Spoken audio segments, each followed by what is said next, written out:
Working good? Okay, so I'm Dr. Lanata, and Dr. Gerlach is here with me. Good morning. Good morning. Afternoon, actually, right? I'm a pediatric infectious diseases, and Dr. Gerlach is a general pediatrician, and we both are here at Marshall. So we're going to talk about how do we screen for hepatitis C in babies or infants that are perinatally exposed. Neither of us have any disclosures related to today's presentation, and our objectives are very simple. There are three. First of all, understand the updated screening recommendations for perinatally hepatitis C exposed babies. A quick emphasis on adequate maternal chart review, and then we are going to go through real life case scenarios because I feel sometimes guidelines leave certain gaps, and when you have patients that are somewhere in the middle, it's hard to know what to do. So, Dr. Gerlach is going to share some of her patients to kind of go through our guidelines. So, first, we're going to understand the updated screening guidelines. But before we start that, coffee. Sure, hopefully you all are awake and not falling asleep after your lunch. But more than anything, why should we care? Why is it an important topic? So it relies on this. So if you look at perinatal exposed babies, the risk for transmission to the baby is actually quite low. Between 5 to 7% of babies that are exposed through their mom develop hepatitis infection. But here is the problem. Of those that are infected, it's not like the adults that most of them are able to clear the virus. Most of the babies infected from the moms develop chronic infection. So this is the problem, and this is why we care so much. So as a lot of perinatal exposed infections or congenital infections, the vast majority, while infected, are going to be asymptomatic. So these are babies that are born healthy and don't have any concerns in physical exam for usually months. And so this is a problem. Very seldomly, they can develop symptoms. Of those, usually 5% can develop elevated liver enzymes and liver disease. They can have hepatomegaly, mild transaminitis. Some have like subclinical thyroid disease, and then 15% can have very unspecific symptoms. They usually grow normally, so they're not going to be flagged in your regular well child care as anything necessarily concerning. But here lies the problem. If they go undiagnosed and untreated, they will eventually develop chronic liver disease or hepatocellular carcinoma when they're 20 or 30 years. So this you're in the prime of your adult life, and then you suddenly have acute liver failure or severe liver disease needing transplant. And so we owe them better, right? And the liver pathology depends on what they have, but you can have, most of them don't really have a lot of fibrosis initially, but then you can develop fibrosis or cirrhosis or just mild inflammation. It just depends on how bad they're affected initially. So again, 75 will develop chronic infection. If you leave them undiagnosed, they will have severe liver disease or hepatocellular carcinoma. Versus if you pick them up early, you diagnose them, you can monitor them closely, you can hook them up with care, and if they are not able to clear the virus, we can offer therapy as young as age 3 and prevent the consequences of chronic hepatitis C. So this is why we care. Um, Again, the most common transmission, the highest time of transmission is during delivery. There are studies that report transmission as early as the second trimester, but for the most part, the highest risk is during delivery. And why am I saying this? Because this matters as when do we best screen or test the babies. There are certain risk factors for increased transmission. This makes sense, right? The higher your viral load in the mom, the more likely that baby will get infected. If they have prolonged rupture of membranes, at least more than 6 hours, that increases the risk of transmission. If you have a fetal scalp electrode, or if there is maternal co-infection with HIV, then the transmission is higher.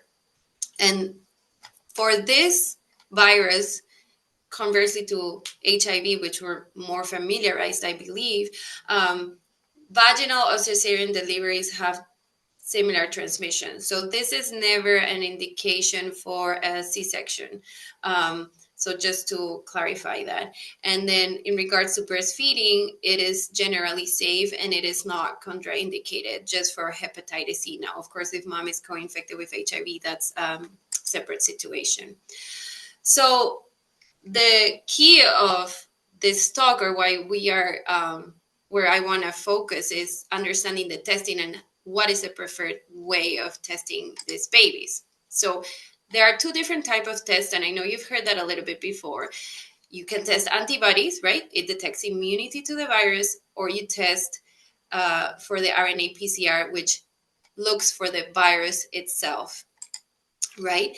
And so in order to understand when can you test and what tests do we use for the babies, these are a few kind of general concepts to understand where the recommendations come from.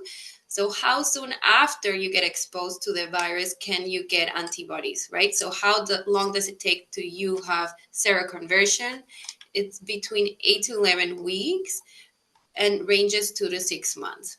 So this is, again, how you would consider for not a perinatal exposed baby, right? Because there's other factors with babies. How soon after exposure can you detect the virus itself? Between 1 to 2 weeks, but it may take longer. So keep that in mind when I discuss timing. And then the last important factor is how long do these babies hold on to the mom's antibodies?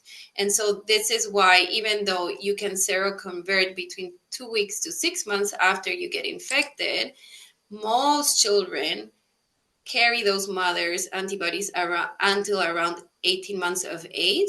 Most of them have cleared by then. There is, however, a small percentage of babies that may carry those antibodies slightly longer, but they all should be negative by 20 months of age. So this is important considerations when you do your testing and how you interpret your testing.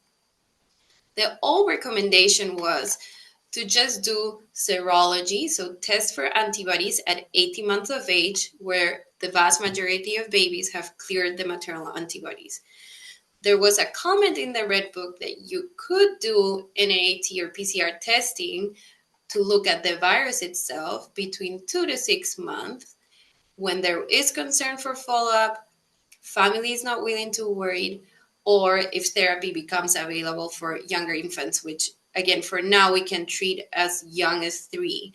But the recommendation was that regardless of this PCR testing, you should still perform antibody testing at 18 months of age. But was this the best approach, right? And so part of the problem is that if you wait at 18 months of age, most of our babies were lost to follow-up and very few got tested.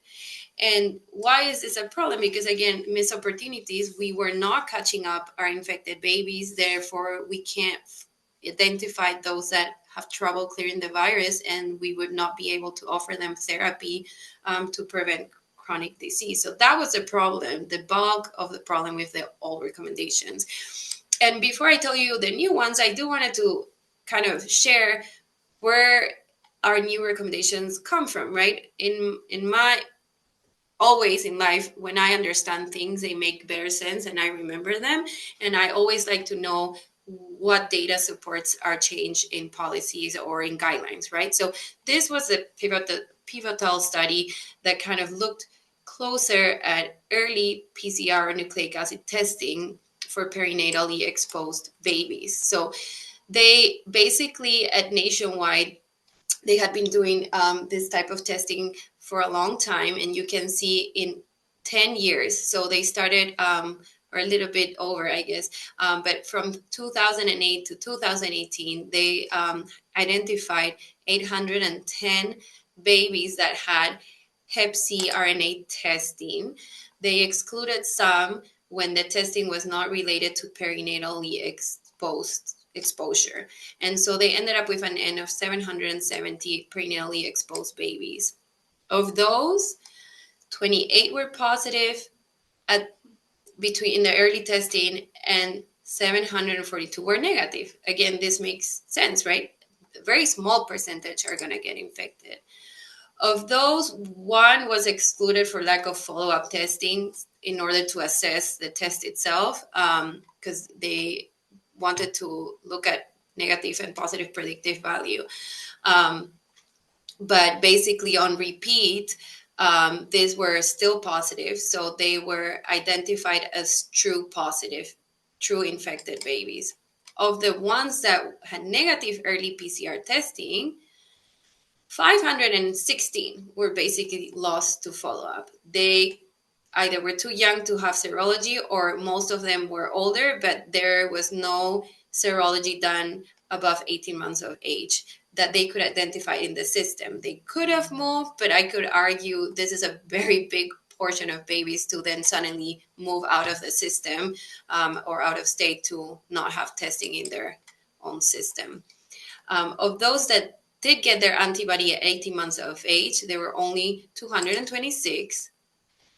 Only 3 had positive antibodies. But this is the thing. When they repeated the antibodies at 18 months of age and they repeated a PCR, they were negative. So these 3 were actually babies that held their maternal antibodies a little bit longer. So this essentially means that PCR was still reliable, that those babies were not infected with hepatitis C. And the ones, most of them didn't have that problem. So in short, your positive predictive value was 100% and your negative predictive value was 100%. We seldomly have tests that perform this way, right? And again, not only is it a highly sensitive and specific test, but again, this study kind of solidified this point that if you wait for serology alone, look at how many kids we're going to lose.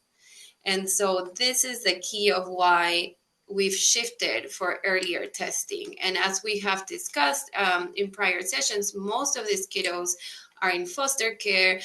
We know how disjointed the system is and how sometimes medical information doesn't travel where. So we want to test these babies as soon as we can so we can identify them and establish care, right? Because if I have a positive patient in my practice and they don't show up to follow up, I am going to track that baby and make sure that somebody is taking care of them, right? So this is why we feel strongly for early testing. So with all of this, the CDC formally updated their guidelines in 2023. And basically their question was, among children perinatally exposed to hepatitis C, does an early NA8 testing or RNA testing between 2 to 6 months of age compared with the antibody testing at 18 months of age increase the diagnosis of current hepatitis C infections, increases linkage to care and treatment, and decreases the risk of cirrhosis and death attributed to perinatal hep C infection. So with that, basically the recommendations are that every baby that is considered perinatally exposed should get an RNA testing between 2 to 6 months of age. If the baby's test is positive, ideally you should consult a healthcare provider with expertise in managing pediatric hepatitis C. And if they are negative, they do not require further follow-up or testing. So this was a big change because a lot of the prior hesitation was like, well, if I still have to repeat the testing at 18 months of age, then why am I bothering for the early test, right? But because it performs great and it's reliable, we don't need to repeat testing at 18 months of age. So this is great. You have a negative test at 2 to 6 months of age, those babies don't need further follow-up. If the infant is aged between 7 to 17 months of age, they still recommend to do that RNA testing. Now, if your baby is older than 18 months of age, they do recommend doing antibody testing. Part of that is because it's easier to perform, it's less expensive, and only if it's positive you reflex to an RNA. So this is their flow chart. Again, you start with an RNA test between 2 to 6 months of age. If it's negative, this baby is not infected, no further follow-up is needed. If it's positive, then that baby is considered infected with hepatitis C and you need to establish care. If the baby is older than 18 months of age, if you do serology, if it's negative, then no further testing is needed. That baby was not considered perinatally infected. If it's positive, you need to look at the virus itself because you ideally want to know, did this kid clear the virus or not? Because that's what matters in order to, do they need treatment or close follow-up? If the RNA is negative, then they were infected but were able to clear the virus, or if it's positive, again, they're infected and you link them to care. And just a brief mention of chart review. I always tell my students here, don't trust notes. I don't trust my notes. I don't trust Dr. Kilgore's notes. We all make mistakes. You need to look at maternal records. And ideally, you have access to them. Hopefully, at least if you are seeing them close to delivery, you should have access to maternal serology. Look at time of testing. We've discussed this prior. Not all mothers will have a viral load. So if you don't know, you have to assume they're positive and you will test the baby. Dr. Gerlach would discuss a little bit of the nuances with her cases. Look at co-infections, please. Again, most of our mothers have comorbidities. They do have usually some sort of substance abuse disorder. Some of them are actively consuming until delivery. Like, did they get a repeat HIV testing at delivery? Those are all things that are important to consider. Not only because, again, co-infection increases the transmission of Hep C, but it also may affect treatment options. So I always say the kind of OCD in how you review maternal chart reviews. My pet peeve is I hate the summary of like the list of serologies and I don't know when they were tested, right? Because you can continue to have exposure. So timing is important. And so if a mom is still actively consuming substances until when she delivers, for major infections, you should retest them. That's kind of my part. And now I'm going to pass it to Dr. Gerlach, where she's going to discuss some of her clinical patients that she's had in real life. Thank you so much, Dr. Lanata. It's so helpful to review the guidelines, especially when they make such a major change. And then, as everybody in clinical medicine knows, patients don't read the book. So I'm lucky that I have Drs. Lanata and Kilgore right down the hall from me, but I know I'm lucky. I know I'm very thankful to be able to pop in and say, hey, I've got this. It's a little different than what we've talked about. What do you think?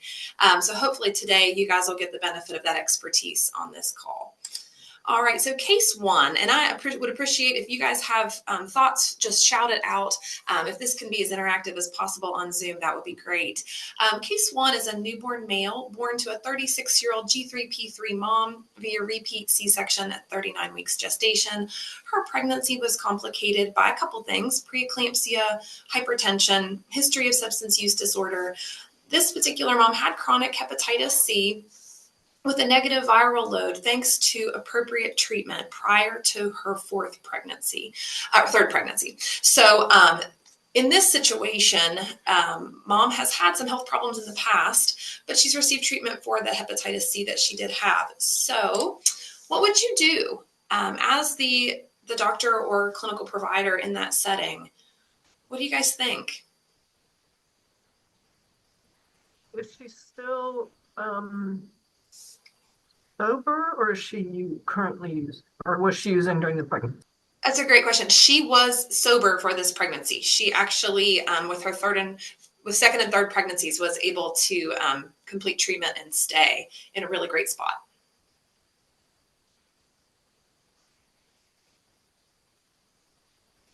So it doesn't seem like the baby would need testing. All right. So you're correct, but I was a little bit of an overachiever. This child ended up getting testing at 5 to 6 months of age, and the PCR was negative.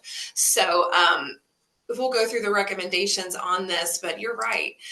Since the mom had no detectable viral load, the baby's not exposed to circulating virus.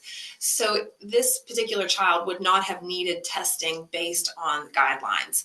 The questions to consider: when were the negative tests done? Was mom still using, or had she been able to complete treatment and obtain sobriety? Is one negative viral load enough? Most sources recommend 2. So in this particular situation, the baby did not need testing, but the pediatrician went on ahead and did it. So we learned a lot in these cases. Yeah, so I just wanted to chime in because, like with HIV, we know clearly, right? The mom needs to establish like low viral load at least 4 weeks before delivery, et cetera, et cetera. There's certain things to consider that baby lower risk for HIV. We don't have specific cutoffs. Is one, say you don't know. So this is easier because the mom was treated before pregnancy.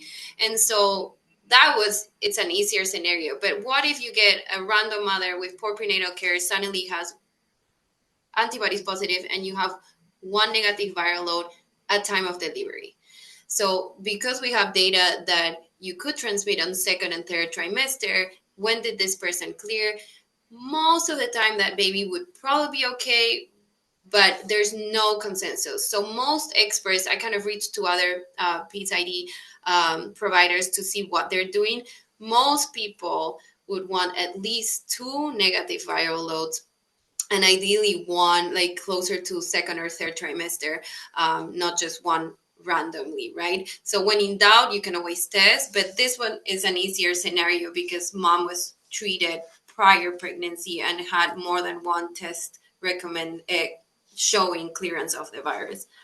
So hopefully maybe with time those guidelines become more clear, but this is a little bit of a gray zone if you don't have the chronicity of multiple tests. Thank you for your participation. We'll go on to case 2. This is a newborn girl born to a 40-year-old G7P3 mother between 32 34 weeks gestation.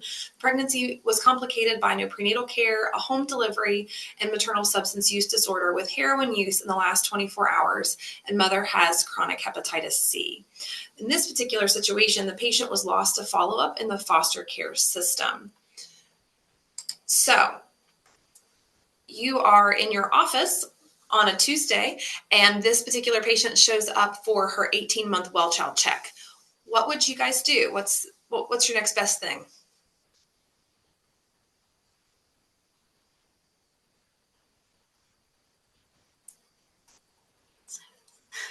Okay.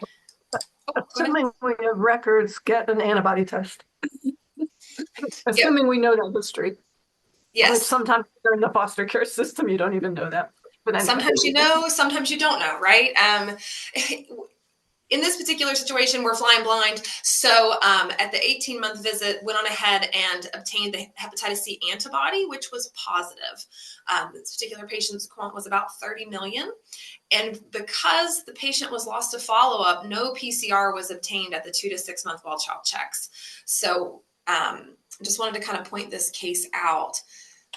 With this child, the baby still may clear the virus or not, but if you get a patient with an initial positive, what we need to do next are then obtain the HCV genotype, get that PCR so that you know what type of hepatitis you have.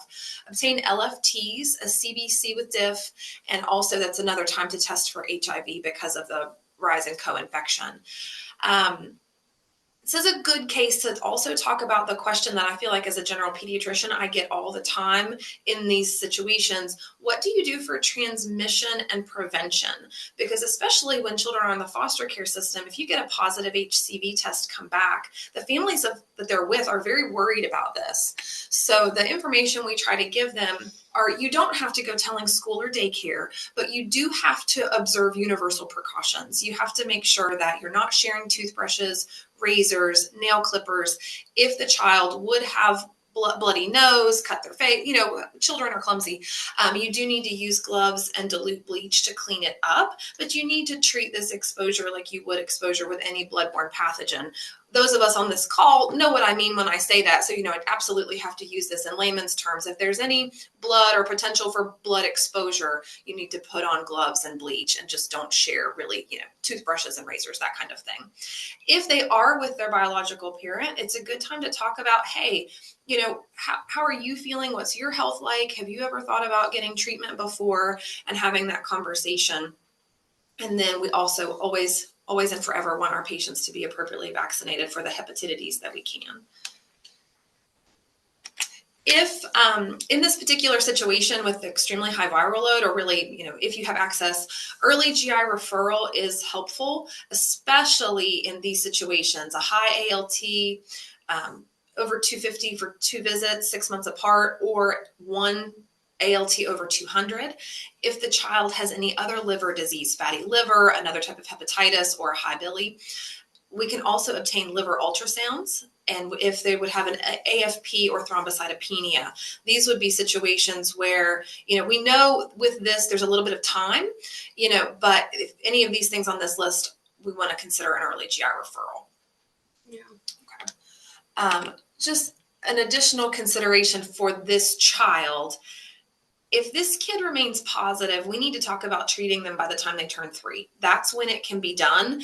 And it's helpful for those of us in practicing medicine to know that this medication comes in granules and also a pill. So I don't know many 3-year-olds that can swallow a pill, but they certainly can use granules. And I just thought that was a good point to let the group know, because you think, I didn't know they were granules until preparing for this talk. And it's like, well, we can do that, and that would make a difference.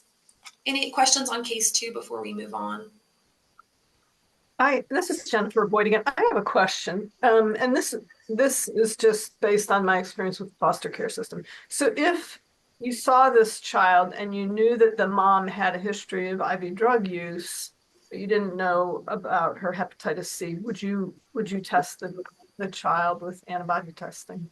Yeah, that's a great question, and we've been asked a lot of this. And I think if you don't have access to adequate data and you know the mom had problems with drug abuse, I would definitely test for Hep C, HIV, and syphilis. Those are 3 things that they can get from parents and that are easily treatable, and that can be asymptomatic and over time develop symptoms. So if you have somebody that is in foster care, you get them later, and you have no reliable medical information, my personal opinion is I would prefer to err on the side of caution and test those babies. Maybe they weren't needed, but if you don't have access to information, I think it's always safest to test, so that if they are positive, you can do something about it. Yeah, great question. All right, case 3. You are seeing an infant for his 2-month well-child check. The baby was born at term to a G2P2 mother with a history of hepatitis C infection. She did receive prenatal care, and the baby was born in a hospital via vaginal delivery. The baby went home with mom after an uneventful newborn nursery stay. During the checkup, you noticed that the baby had a hepatitis C RNA PCR testing done at 1 month of age. As the doctor seeing the baby today, what would be your next step?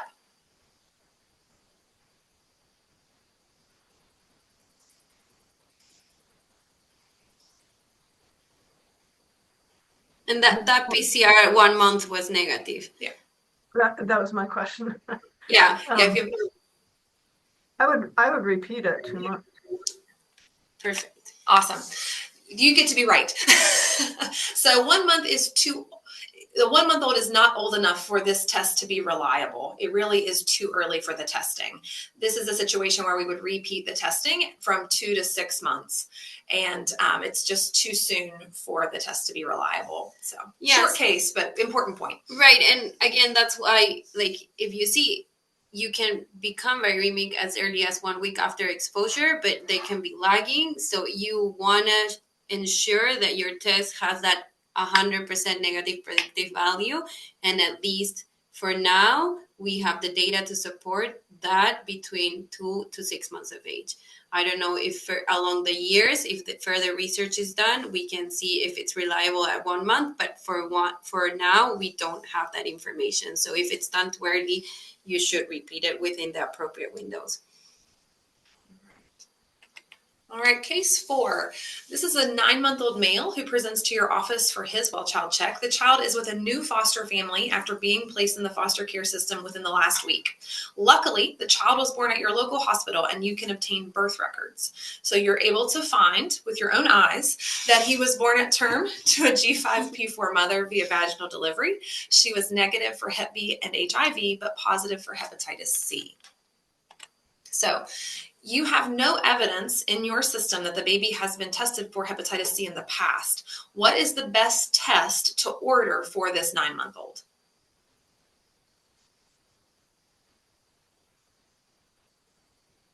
Would you guys go PCR or antibody?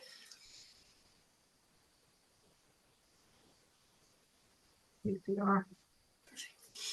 Excellent. You're 4 for 4. So at this stage of the game, it is best to do the PCR testing.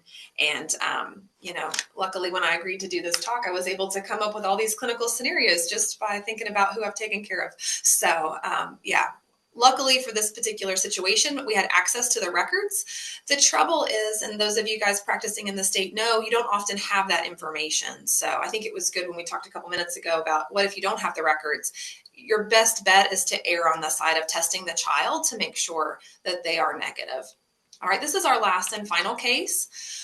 What if this same child had shown up at 18 months old? Would that change your management?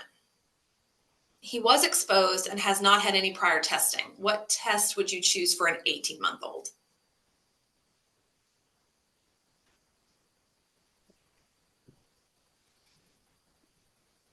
So I think the textbook answer would be the antibodies, but is there an argument to be made to be, looking for, viral loads or PCRs anyway? It's a lot of it's is it a cost issue or is it a test issue? It is a cost issue, right?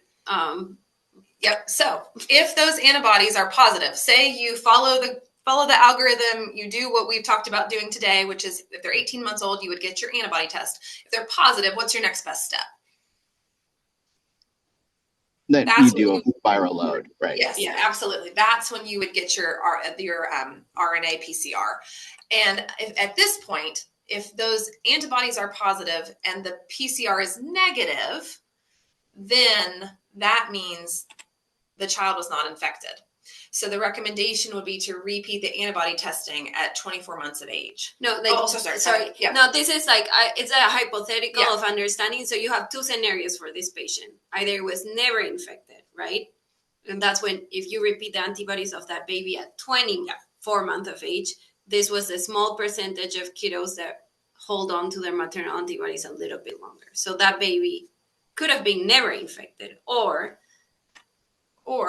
the baby could have cleared it. Right. So this is where it's tricky because we've had I feel like this conversation multiple times. Say you, like in this kid, is it worth repeating that antibody at 24 months of age to see if they were just holding on to the maternal antibodies longer? And I personally feel like if I were the mom of that kid, or if I were that kid, I would want to know, right? Because we know if they were infected, they're going to be Hep C antibody positive always. Or say that baby was never infected and then gets tested later in their life and has risky behaviors as a teenager. If they have new positive antibodies, that means they would be recently infected. And so I do think it's I would personally favor repeating, but that's out of the guidelines. But we kind of wanted to discuss all this kind of in between gray middle scenarios, just to give you the whole perspective of real life encounters. So practicality in regards to just therapy, then it doesn't really matter, right? They're going to be clear. But I do think for that patient's long-term management and their life, I think it's worth knowing if they were actually infected or not for their future testing. So that's why we kind of felt that we wanted to share this case. And it doesn't matter how clear the guidelines are, there are always patients that fall in between. And so that hopefully some of these cases kind of highlight that. Yeah, and I think that's where you can advocate for our lab directors to be doing reflex testing on positives. Because any positive, you're going to want to know if it's got a viral load to see if it's new or old. Otherwise, you shouldn't be doing the antibodies if you already knew. 100%. And that's part of what we've talked in the other sessions, where it's so common that the moms with positive antibodies have no viral load. So we don't even know